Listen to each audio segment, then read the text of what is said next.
training videos for the Vari-Lite Neo X Series consoles. We've got the Neo X15 here, but the videos are also applicable for the smaller Neo X5 console. Both consoles are premium consoles designed for both live event and theatrical uses. So in this video, we're going to have a bit of an overview. We're going to look at the front panel of the console. We're going to look at the back of the console, look at the connectors. And we're also going to have a little look at the screens and how you can start to lay out the console. Before in future videos, we then go more in depth on how we can start to configure and use the console. So I'm going to work from the console left to right. So on the left-hand side here, we've got our playback faders. If we record onto them, we can just have a single lighting state on a submaster, or we can actually have cue lists on here. So we can have multiple cue lists at one time. The cue stacks are a strip here. We've got two buttons at the bottom, we've got the fader, we've got a select button at the top, and we have an encoder as well. The encoder can be configured so that it could adjust the hue or the effect speed of our playback here. But equally, you can also put the console into what we call wide mode, so that these are actually another set of playbacks, so that they control the intensity of separate playbacks. We've got the 15 faders here on our X15, and we've got 5 playback faders on the X5 console. Above those, we have our shortcut keys, or what we call our X keys. They are by default shortcut controls. Again, we've got 15 of those on the X15, 5 of those on the X5. We've got page buttons which page through our playback faders here. Moving along, we've then got our master playback controls, so that those allow us to control the currently selected cue list on the console. The faders by default are linked, but you can, if you want to, start to separate them out and customize the functionality of the faders. And then to the right of that, we've got our main programming section, including a syntax number pad there available. And then moving further right, we've then got our 7-inch touchscreen. This allows us to access extra command keys that we've not got on the console, but also allow us quick access to groups or allow us to access our color picker on the console as well. Above that, we've then got our 5 encoder wheels plus intensity wheel. The encoder wheels allow you to adjust items such as fixture controls. They allow us to access and control our views on the console. And as well as that, we have associated up and down buttons for each one of the encoders.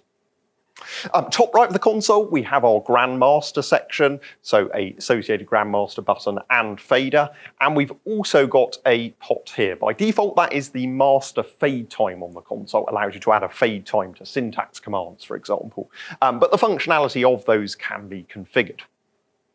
That then leads us nicely onto the large touchscreens themselves, and we'll talk about what we can see on those shortly.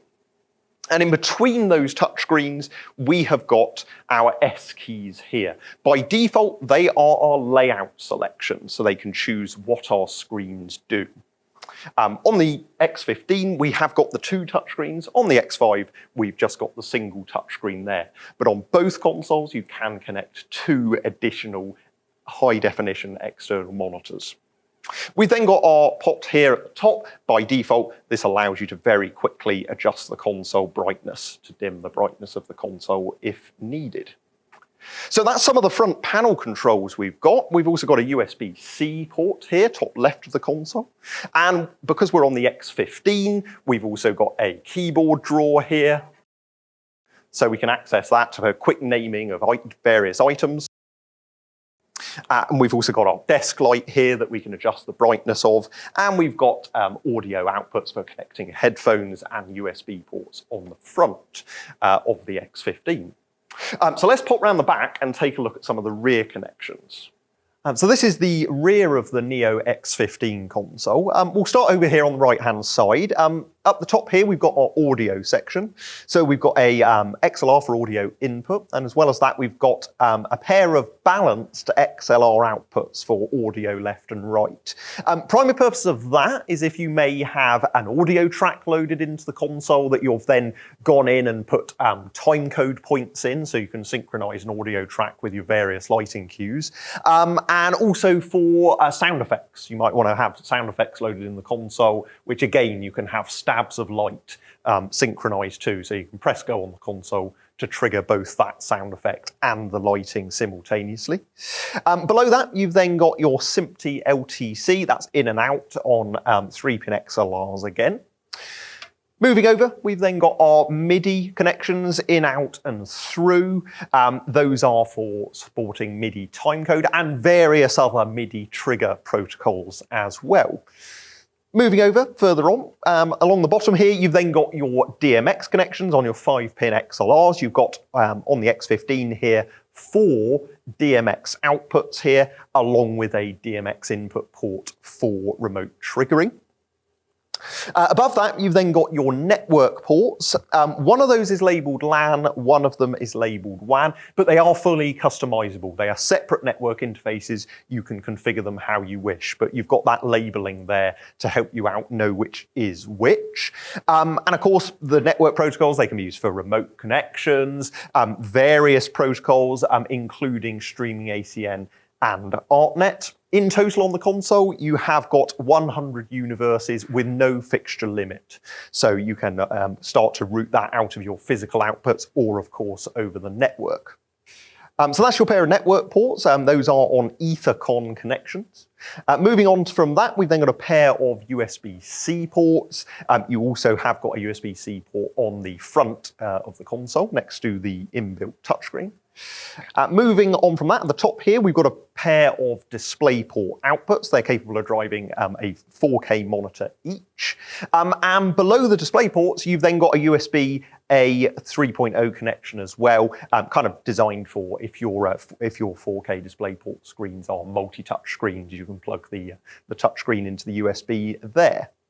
We then have our fans here, and they have easy access filters, so you can remove that and clean them every once in a while, certainly if you're in a more dusty environment. And then we've got our power input. That is a locking PowerCon True 1 connector.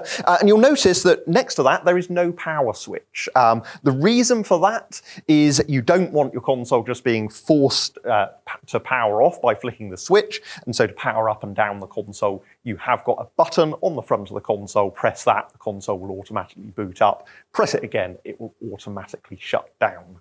And then we've also on the console, we've got one here and one on the other side as well. You've got your console light, and that can be dimmed along with all of the other illuminated parts of the front panel. They can all dim up and down together.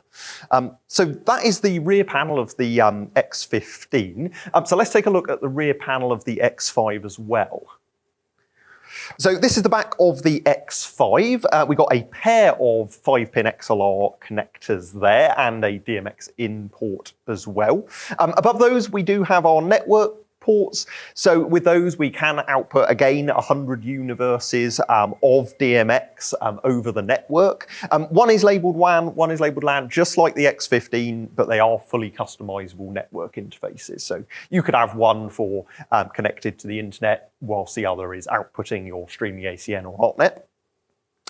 Then we've got our USB-C connectors. We've got a pair on the back, and we do have one on the front, just to the top left of the tablet holder. And then again, we've got the ability to drive 2 external 4K monitors, and they can be touchscreens using those USB connectors there. We've got one fan on the back, and then just like the X15, we do have the locking PowerCon True 1 connector as well. And on the X5, we have a single console light. Again, that can be dimmed up and down along with the rest of the console brightness.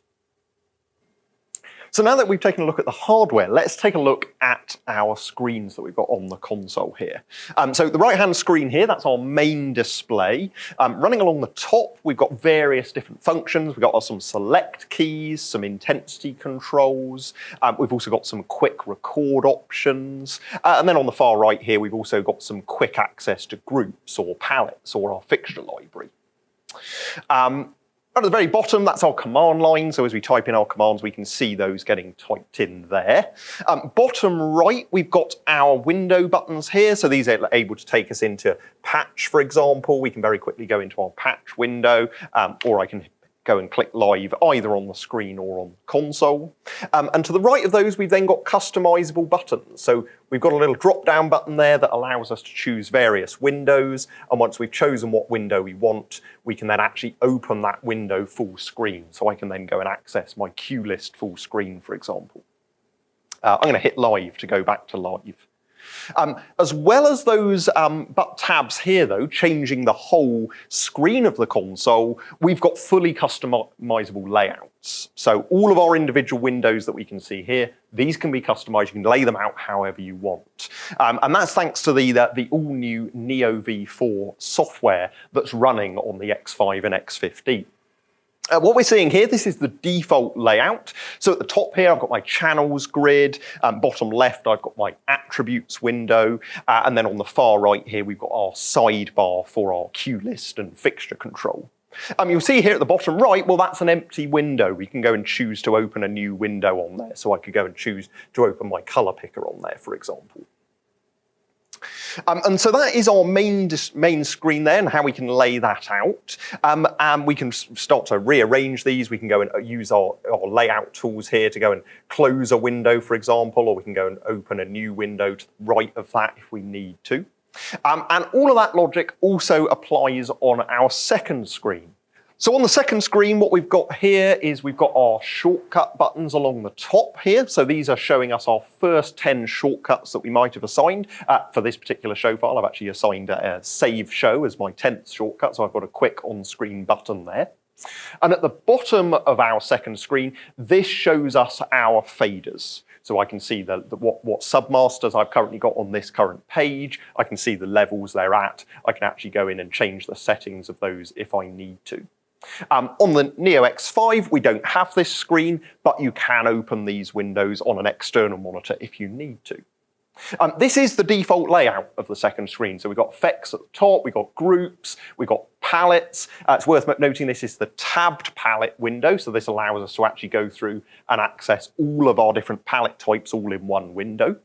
And then bottom left, we've got our color picker, and we've also got our frame picker here as well. So if I go and grab control of some lights, I'm going to actually be able to go in and access various different options within the currently selected fixtures. So we can start to customize this. So I could go and say, right, well, I don't want my tabbed palettes there, so I can go and close that if I want to. I might want to go and close my picker. And once I've then customized my window, I can save that. I can record that layout. So by default, my S keys here, they are my layouts. So I can go and hit the record button on the console and tap a layout button. And then I can give that a name if I want to. I'm just going to go and hit OK on that. And that is then stored on my console. And that's stored to layout number 7. So I can now very quickly go and swap between these layouts. On S3, I've already programmed that. That's got my color picker full screen. And then I can jump back to the one that we just programmed where we had our effects, groups and color pickers. So you can very quickly start to jump between windows and customize the console to how you need it. If you are using an external monitor, of course, you don't have these keys running along the side, but that's not a problem because on the right-hand side of every screen, you can access your layouts within the layouts ribbon at the side there. So I'm going to go to my window here, which is just my full screen color picker. What I'm going to go and do is I'm going to minimize that window.